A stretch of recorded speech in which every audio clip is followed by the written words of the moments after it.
계시록 13장 15절에서 18절 말씀 봉독하겠습니다. 그가 권세를 받아 그 짐승의 우상에게 생기를 주어 그 짐승의 우상으로 말하게 하고 또 짐승의 우상에게 경배하지 아니하는 자는 몇이든지 다 죽이게 하더라.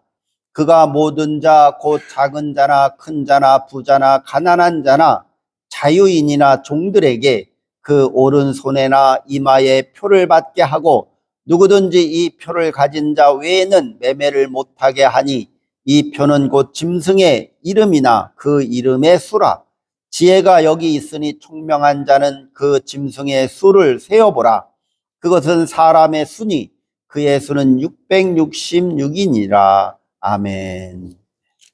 요한계시록 13장에는 짐승이 등장하죠. 바다에 짐승이 등장하고 다음에 육지에 짐승이 땅에서 올라왔다. 11절 이하에 보면 이 두 번째 짐승의 정체가 표현되고 있습니다. 그래서 이 짐승이 사람들에게 우상을 만들게 했다. 그 우상이라고 하는 거는 자기 자신이 그 우상 앞에 복종하는 거죠.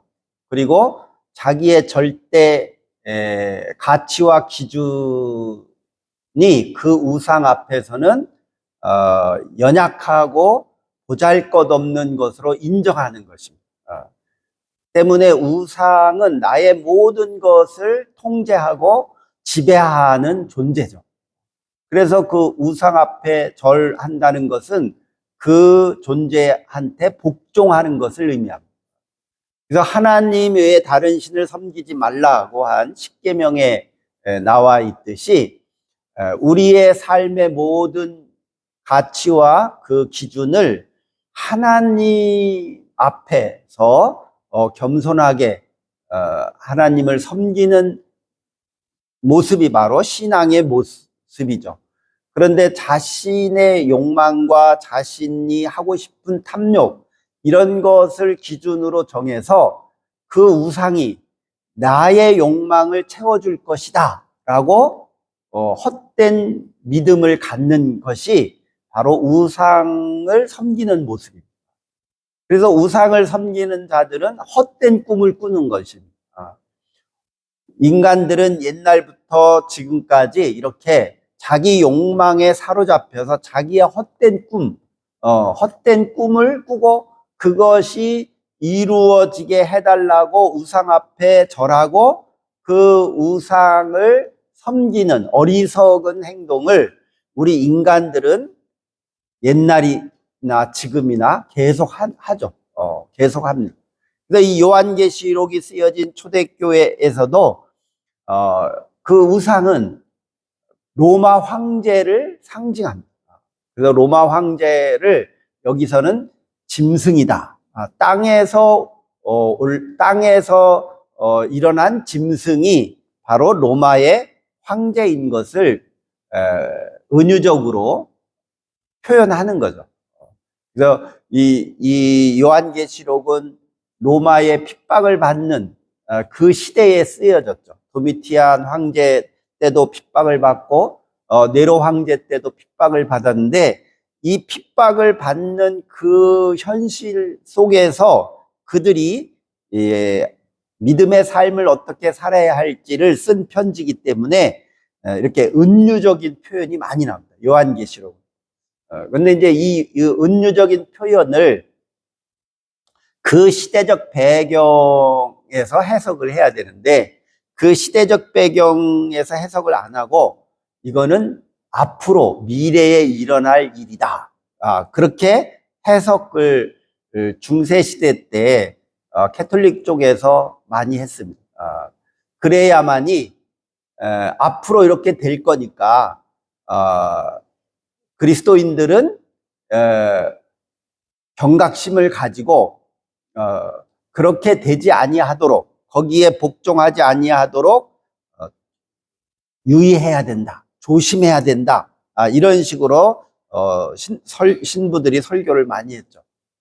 그래서 여기에서 말하는 그 우상의 실체는 여러 가지로 해석할 수 있지만 우선은 그 당시 로마 황제입니다. 그 로마 황제를 강압적으로 믿고 따르게 했죠. 원래 로마가 만들어질 때 그 로마의 황제는 태양신의 아들로 그렇게 선포했습니다. 태양신, 뇌신이라고 하는데 이집트의 그 뇌신의 영향을 받았죠. 옛날에는 이집트가 더 문명이 발달한 나라였기 때문에 이 로마가 제국을 형성할 때 이집트의 그 태양신을 받아들입니다. 그래서 황제는 태양신의 아들이다. 그렇게 선포를 하죠. 그래서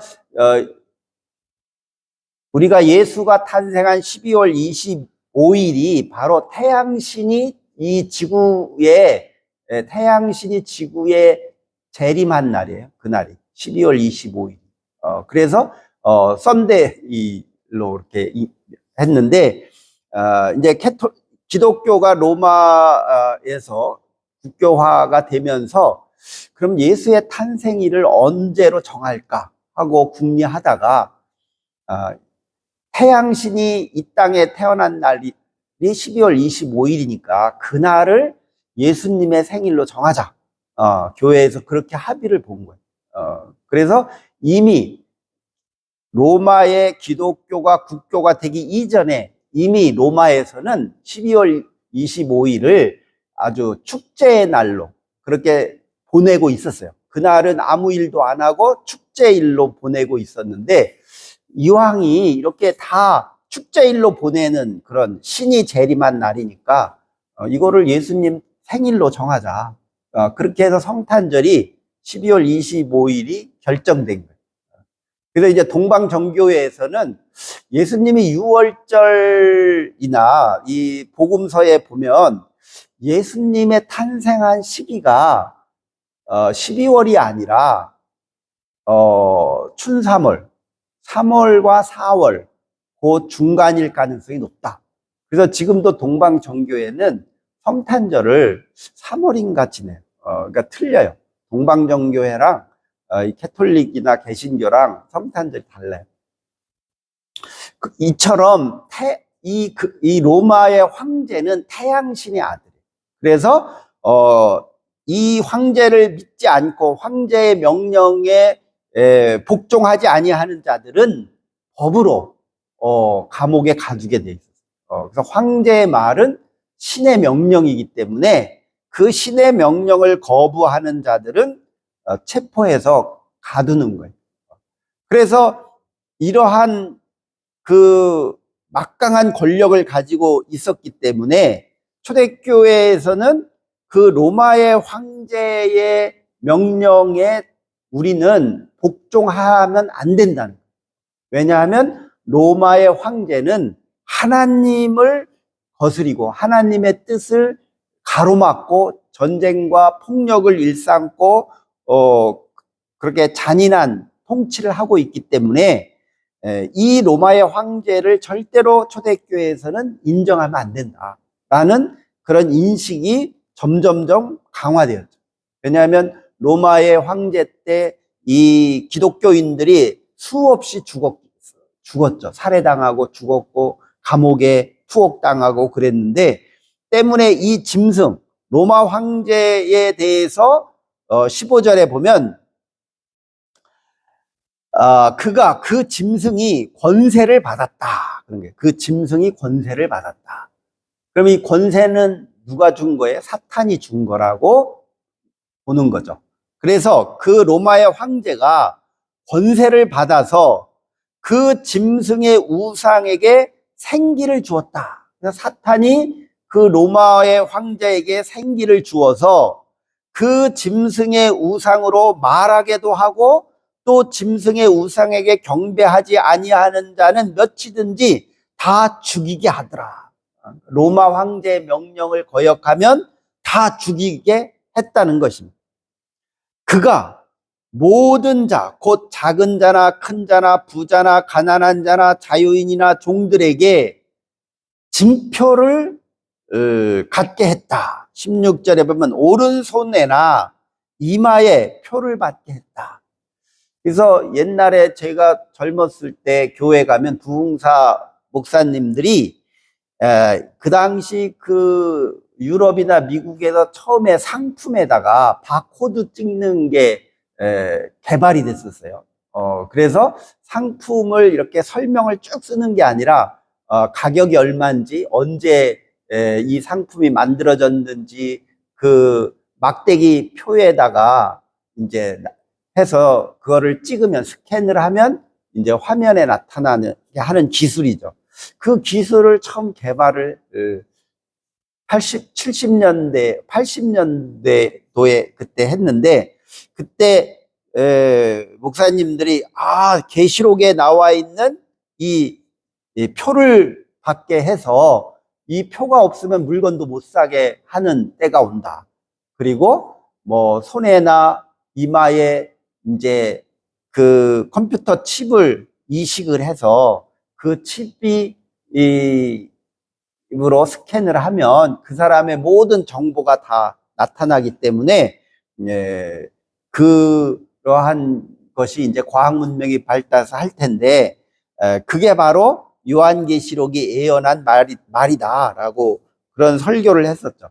근데 이 요한계시록을 그렇게 해석하면 안 되는 거예요. 이미 로마 시대에도 이미 전쟁에서 포로를 잡아오면 다 표시를 했어요. 말에게도 했고 사람에게도 포로를 잡아오면 다 표시를 했어요. 이마에도 하고 팔뚝에도 하고, 주로 팔뚝에도 했죠.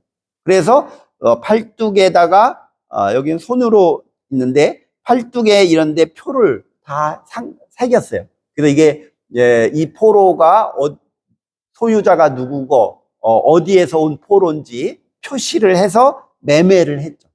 그래서 그 포로들을 사고 팔았어요.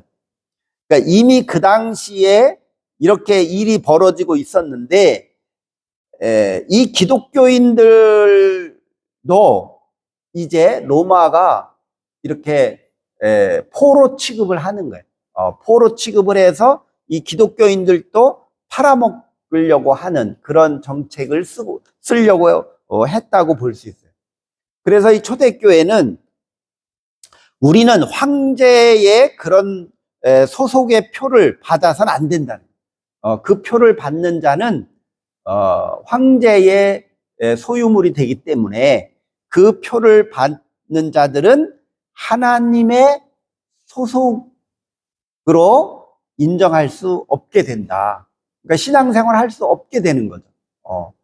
때문에 지혜가 있어서, 그래서 18절에 그렇게 나오는 거예요. 지혜가 여기 있으니 총명한 자는 그 짐승의 수를 세어보라. 그 수가 666이다. 그러니까 황제에게 소속이 되는 그 표를 받으면 안 된다. 그러면 어떻게 해야 돼요? 도망가요. 숨어야죠. 그래서 초대교회 그리스도인들은 땅속에 숨어서 예배드리고 몰래 신앙생활 한 거예요. 로마에서 아예 법적으로 황제의 명을 따라서 이렇게 황제의 명을 거역하는 자들은 다 감옥에 가두거나 죽이는 그런 정책을 썼기 때문에 기독교인들은 숨을 수밖에 없는, 도망가고, 그리고 자기가 그리스도인이라는 것을 드러내지 않는 그런 아주 불안한 그런 상황에서 신앙생활을 했죠. 그럼 16절에 보면 모든 사람에게 그렇게 했다. 해당되게 했다는 거예요. 모든 사람. 그러면 여기서 이 모든 사람은 로마의 통치자와 귀족들은 해당이 안 되는 거예요. 그러니까 그 당시 로마의 통치자들은 이렇게 구별을 했어요. 로마의 귀족층과 권력자들하고 로마의 일반인들, 또 이방인들, 노예로 잡아온 사람들, 이런 사람들과는 완전히 모든 게 다 분별했어요. 그래서 자신들은, 통치하는 자신들은 태양신의 자녀인 거예요. 태양신의 자녀. 그리고 다른 일반인들이나 포로나 노예들은 태양신의 자녀들이 아닌 거예요. 그냥 땅의 인간들인 거예요. 짐승과 똑같은 거예요. 개나 소나 돼지나 같은 거예요. 그러니까 저 인간들은 죽여도 아무 양심의 거리낌이 없는 거예요. 로마의 귀족들이나 통치자들에게는 저 전쟁을 해서 포로로 잡아온 놈들은 죽여도 괜찮고, 저들을 이를 부려먹어도 아무런 죄의식이 없는 거죠. 그래서 로마에서는 그 전쟁의 포로로 잡아온 자들을 검투사로 만들어서 그 콜로세움 광장이나 이런 광장에서 칼싸움에서 죽게 만드는. 그러니까 그거를 즐기는 거예요. 그래서 둘 중에 한 사람 죽어요. 그러면 그거를 아주 스포츠로 자기들의 하나의 놀이 문화로 만든 거예요. 또 어떻게 그렇지? 서로 사람이 칼로 싸워서 죽도록 싸우게 하고 그걸 구경하면서 손뼉 치고 막 고함 치고 소리 지르는 것을 우리가 영화에서 보잖아요. 근데 실제 그렇게 했어요, 로마. 근데 왜 로마의 그 사람들은 왜 그렇게 그를 인식을 왜 그런 식으로 했을까? 자신들은 태양신의 자녀라서 그런 거예요. 그래서 로마인이라는 그 표를 받는 것이 아주 까다로웠어요. 로마인의 표를 받는. 그래서 바울도 뭐라 그랬어요? 바울이 내가 로마인이다. 내가 로마인. 그래서 나는 로마에 가서 재판을 받겠다. 그거는 나는 로마인, 태양신의 자녀에 소속되어 있는 자로서 다르다는 거예요. 구별되어 있다. 로마인이 되면 구별되는 거예요. 그래서 그 로마인은 특혜를 받을 수 있고 로마인이 아닌 사람은 인간 취급을 안 하는 거예요. 짐승 취급하는 거예요. 그런데 초대교회에서는 오히려 로마 황제를 짐승이라고 말합니다. 왜? 하나님의 명을 거역하는 자이기 때문에 저 로마의 황제는 신의 아들이 아니라 짐승이라는, 사탄의 자식이라는. 그래서 초대교회에서 강조한 것은 우리 그리스도인들은 어디에 소속되어 있느냐를 아주 중요하게 신앙의 기준을 삼은 거예요. 내가 어디에 소속되어 있느냐. 우리 유교 문화에서는 어느 김씨, 어느 이씨 족보를 만들어서 그 자손이다. 내가 거기에 소속된 양반이다. 이런 것이 되게 의식이 강했잖아요. 유교 문화에서. 그러니까 인간들의 집단에서는 내가 어디에 소속되어 있느냐는 아주 중요해요. 자기의 존재감을 느낄 수 있기 때문에 그런 거죠. 자기 정체성과 존재감을 내가 어디에 소속되어 있느냐에 따라서 느끼는 거예요. 근데 초대교회 기독교인들의 그 소속감의 인식은 로마의 통치자들과 정반대인 거예요. 로마의 귀족과 통치자들은 우리는 태양신의 아들이다, 자녀다라는 그 자기 정체성을 아주 중요시했지만 기독교인들은 나는 하나님의 자녀다라는 자기 정체성을 아주 중요시했기 때문에 로마의 황제는 짐승인 거예요. 그들은 하나님의 뜻을 알지도 못하고 깨닫지도 못하고 하나님의 뜻을 이 땅에 이루지도 못하는 짐승 같은 인간입니다. 그리고 우리가 요즘은 저놈이 개 같다 그러면 야, 너 왜 개라고 하냐? 개의 존재를 멸시하는 거잖아요. 그러니까 요즘은 짐승 동물권이라고 그러죠. 동물 인권, 사람의 권리가 있듯이 동물에도 권리가 있다. 그래서 동물들을 학대하면 안 된다라는 인식이 요즘 현대 사회에서 강화되어 있지만 옛날에는 짐승은 아무것도 아닌 거예요. 그냥 인간이 필요한 물건에 불과한 거예요. 인간이 필요한 물건. 그래서 옛날에 그 식민지 시대에 19세기죠. 19세기, 18세기, 19세기 때 라틴 아메리카 이쪽에 캐톨릭이 식민지 스페인이 지배하고 그러면서 포르투갈하고 스페인이 주로 남미 쪽을 많이 지배했잖아요. 그 문서에 보면 그 당시 신부들이 회의를 하는데 그런 회의를 한 게 기록이 있어요. 뭐냐면 이 흑인들, 노예들, 아프리카에서 잡아온 이 흑인 노예들에게 영혼이 있는가? 그걸 회의를 합니다. 근데 이제 결론이 뭐냐면 우리 백인들, 유럽인들의 영혼과 저 아프리카의 흑인, 또 이 원주민, 남미나 멕시코의 이 원주민들의 영혼은 다르다. 하나님께서 다르게 창조하셨다라고 결론을 내려요.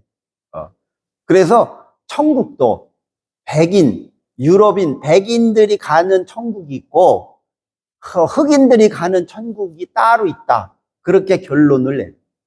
그게 차별을 하는 거예요. 인종차별. 왜 그런 차별을 하겠어요? 자기들의 소속이 우월하다라고 인정을 하고 그걸 그렇게 인정받아야 자기들의 우월감이 있고 만족도가 생기는, 만족감이 생기는 거예요. 기독교인들은, 즉 교회에 가는 사람들은 우리는 하나님의 자녀고 천국의 백성이다라는 소속감을 더 중요시한 거죠. 그래서 세례를 주면서 이제 너는 하나님의 자녀가 되었다라고 선포를 하면서 이제 너의 소속은 하나님이다라고 인정해 주는. 그게 그들의 신앙을 아주 강화시킨 거죠. 그들의 신앙. 그럴 수밖에 없는 거예요. 그 당시는. 왜냐하면 로마의 압제하에 있었기 때문에 내가 하나님의 자녀라고 하는 확신이 없으면 살 수가 없고 신앙생활 할 수가 없어요. 그러니까 둘 중에 하나 선택을 해야 돼요. 로마의 황제에 소속될 것이냐 아니면 하나님에게 소속될 것이냐. 선택의 길이 없는 거예요. 그 당시는. 그러니까 지금은 뭐 그런 것 가지고 선택을 안 하죠. 지금은 개인주의가 발달하니까 너는 어디 소속되어 있냐? 나는 나에게 소속되어 있다. 그 정체성이 더 강하죠. 그래서 이렇게 내가 어디에 소속이 되어 있느냐, 나는 누구의 자녀냐라고 하는 것이 초대교회 그리스도인들에게는 아주 중요한 자기 신앙의 모습이고 자기 정체성이었어요. 그래서 그 시대를 우리가 어떻게, 이 상황에서 어떻게 우리가 이 우상, 짐승에게 절을 하지 않고 숭배하지 않고 하나님을 믿는 믿음으로 살 것이냐. 그러려면 분별을 해야 된다. 그래서 18절에 보면 지혜가 있는 자는 총명한 자인데 그 자는 짐승의 수를 세어보라. 그러니까 저들의 정체가, 로마의 정체가 어떤 정체를 가지고 있는지를 알아야 된다는 거예요. 그 정체를 모르면 거기에 넘어가는 거예요. 요즘 사이비 종파들, 사이비 그들이 보면 유튜브에 막 홍보하고 선전하는 것들을 보면 특히 신천지 그 사이비 종파가 인터넷에 홍보를 많이 하잖아요. 그걸 보면 거기에 젊은이들이 아주 많아요. 그래가지고 뭐 11만 명 달성했다고 막 프랭카드 걸어놓고 뭐 그러던데 거기에 보면 한 60, 70%가 젊은이들. 그리고 대학교의 동아리들이 옛날부터 이단 사이비 종파의 동아리들이 다 기독교라는 동아리로 그렇게 해서 활동을 해요. 그래서 거기서 막 세뇌를 시켜가지고는 결국은 이렇게 이단, 자기 정명석이나 통일교나 증산교, 그 여러 가지 사이비 종파들이 다 대학교마다 있어요. 그 요즘 그런 게 아니라 몇십 년 전부터 그랬어요. 그래서 저도 우리 아들 대학교 갈 때 너 절대로 대학교 가서 뭐 기독교 동아리, 서클 그런 동아리 절대 들어가지 말라. 그거 다 사입이다. 그리고 건강한 그런 기독교 정신을 가지고 있지도 않아요. 뭐 CCC나 이런 것도 보면 순 엉터리잖아요. 그러니까 이렇게 그 정체를 알아야 되는데, 알아야 된다는 것을 강조하는 거예요. 18절에 보면. 종말 때가 되면 이마에 인간들이 다 표가 있다, 그런 얘기를 하는데, 그게 아니라, 왜 그러면 666이라고 했느냐. 이제 성서학자가 일부는 네로나 이런 그 황제의 이름을 히브리어로 쓰면, 원래 1, 2, 3, 4는 아라비아 숫자는 옛날에 그 후대에 만들어진 거잖아요. 아라비아인들이 숫자를 만들었으니까. 그러니까 이 당시는 1, 2, 3, 4가 없죠. 그런데 개수를 세거나 수를 셀 때는 이들은 어떻게 표시를 했느냐면 헬라의 알라페트 그리고 알랍 하면 그게 1이에요. 그러니까 알파벳 1, 2, 3, 4 이렇게 했거든요. 그래서 네로라고 하는 말을 히브리 말로 써서 그걸 하면 666이 나와요. 더하면.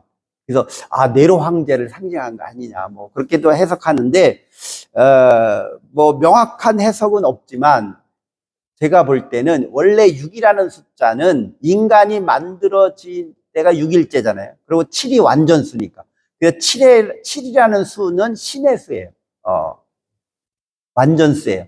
그러나 6은 그 완전에 못 미치는, 신에게는 못 미치지만 동물보다는 월등한 인간의 존재로 보기 때문에 그래서 6이라는 숫자는 사람을 상징해요. 사람, 66. 근데 그 사람이 하나가 아니라 666이라는 거는 많다는 뜻이에요. 그러니까 그 로마의 황제의 짐승의 수는 666인데 이 짐승들은 많다는 뜻이고 또 많다는 것은 그만큼 힘이 세다는 거예요. 그래서 일부러 777로 안 왔죠. 왜? 7은 신의 수니까 안 쓰고 6을 쓴 거예요. 그래서 666이다. 그래서 이 로마의 권력자들은 많다. 하나님을 핍박하는 자들은 많고 그들은 권력이 세다는 거예요. 힘이 센 자들이다. 그러니까 그들의 정체를 빨리 잘 알아서 거기에 대처를 해라는, 거기에 넘어가지 말라는, 요즘 말로는 사이비에 넘어가지 말라고 하듯이 그들의 정체를 알라는. 마찬가지로 오늘날 현대 사회에서도 이 세상의 권력의 움직임이나 강대국들의 움직임이나 또 자본주의의 이 사회 시스템이 어떻게 돌아가고 있는지, 금융자본주의가 어떻게 굴러가는지를 잘 알아야 되는 거예요. 기독교인들은 특히. 그러니까 이 세상을 잘 알아야 하나님의 뜻이 어디에 있고 어떻게 내가 행동하고 어떤 가치관을 가지고 어떻게 이 상황을 이해하고 인식해야 되는지를 잘 알아야 돼요. 그런데 맹목적으로 알고 치우쳐서 그릇되게 가짜 잘못되게 알고 있으니까 우리나라에 그 광화문에 태극기 부대가 생기는, 그들은 잘못된 정보를 받아들이고 잘못되게 인식하고 판단을 해서 자기들의 행동은 애국자라 그래. 대한민국을 구하기 위해서 내가 태극기와 성조기를 들고 데모하러 이 추운 데 간다고 그렇게 신념을 가지고 있어요. 그 잘못된 신념. 그래서 이 초대교회 그리스도인들과의 지도자들은 초대교회 그리스도인들에게 너희들은 이 세상 로마의 정체, 로마가 어떻게 하나님의 뜻을 거슬리고 우리들을 핍박하는지 그거를 총명하게 알아차려라. 그들의 전략을, 그들의 수를 잘 알아차려서 우리가 거기에 대응을 지혜롭게 해야 된다라는 뜻으로 이 환상을 표현한 거예요. 그래서 오늘 우리들도 이 세상에 대해서 총명하고 지혜롭게 깨달아서 이 세상에 잘못되어 가는 것을 분별하고 하나님의 뜻이 무엇인지를 깨달아서 그 하나님의 뜻을 실천하는 그런 믿음으로 사시기를 주의 이름으로 축원합니다. 기도하겠습니다. 사랑과 은혜가 충만하신 하나님 감사합니다. 오늘 이렇게 저희들에게 하나님의 성전에 나와 예배하며 하나님의 말씀을 듣게 해 주심을 감사합니다.